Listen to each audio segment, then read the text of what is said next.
1973, o PIB da China, que se lançou a globalização naquele momento, era menor do que o do Brasil. O regime militar, que recebeu a economia que mais crescia do mundo, entregou uma economia fechada, cheia de distorções que não foram corrigidas e que cresce muito menos do que a média mundial. Hoje a China é uma potência e o Brasil é a 10ª economia do mundo.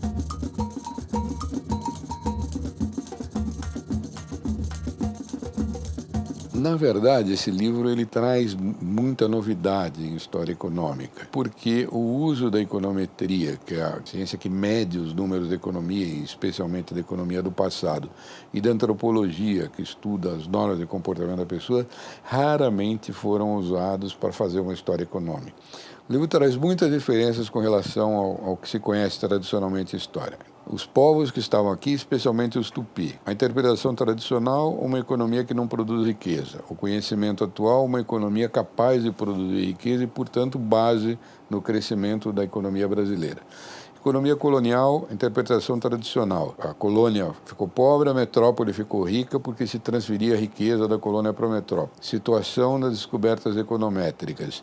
A economia da colônia era o dobro da economia metropolitana, portanto, o crescimento da economia colonial brasileira era muito maior no mercado interno do que nas exportações e a riqueza do Brasil é a que estava aqui dentro. Império. Interpretação tradicional, um bom período da história do Brasil, descoberta da econometria, um período de estagnação no momento de crescimento do mundo. Então, um período onde se fez um grande atraso do Brasil em relação ao mundo. O Brasil em 1800 era do tamanho dos Estados Unidos, aproximadamente, e em 1990 eram 12avos ou 15avos da economia dos Estados Unidos.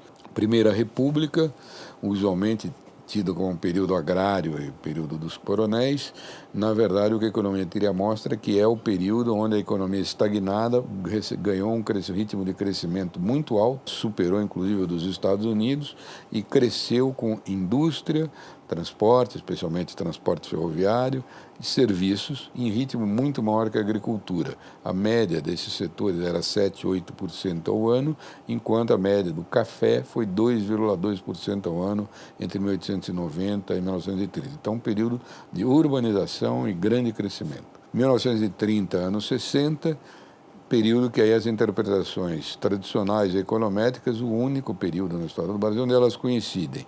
A economia do Brasil cresce muito no momento que o mundo cresce pouco. Então o Brasil começa a se destacar no cenário internacional. Isso dura até os anos 60. Período da globalização. A economia brasileira que era o melhor desempenho no mundo, vai perdendo rapidamente desempenho e passa a crescer menos do que a média mundial. Quer dizer, o mundo todo avança e o Brasil fica patinando. O que o livro traz é uma possibilidade de que o leitor avalie em que lugar o Brasil está no mundo. O Brasil não é a nação de ponta do mundo no momento e não é a pior nação no mundo, não é a nação da renda per capita mais baixa, da maior miséria, tem indicadores sociais médios. O que é difícil no Brasil é a gente julgar o país no tamanho que ele é.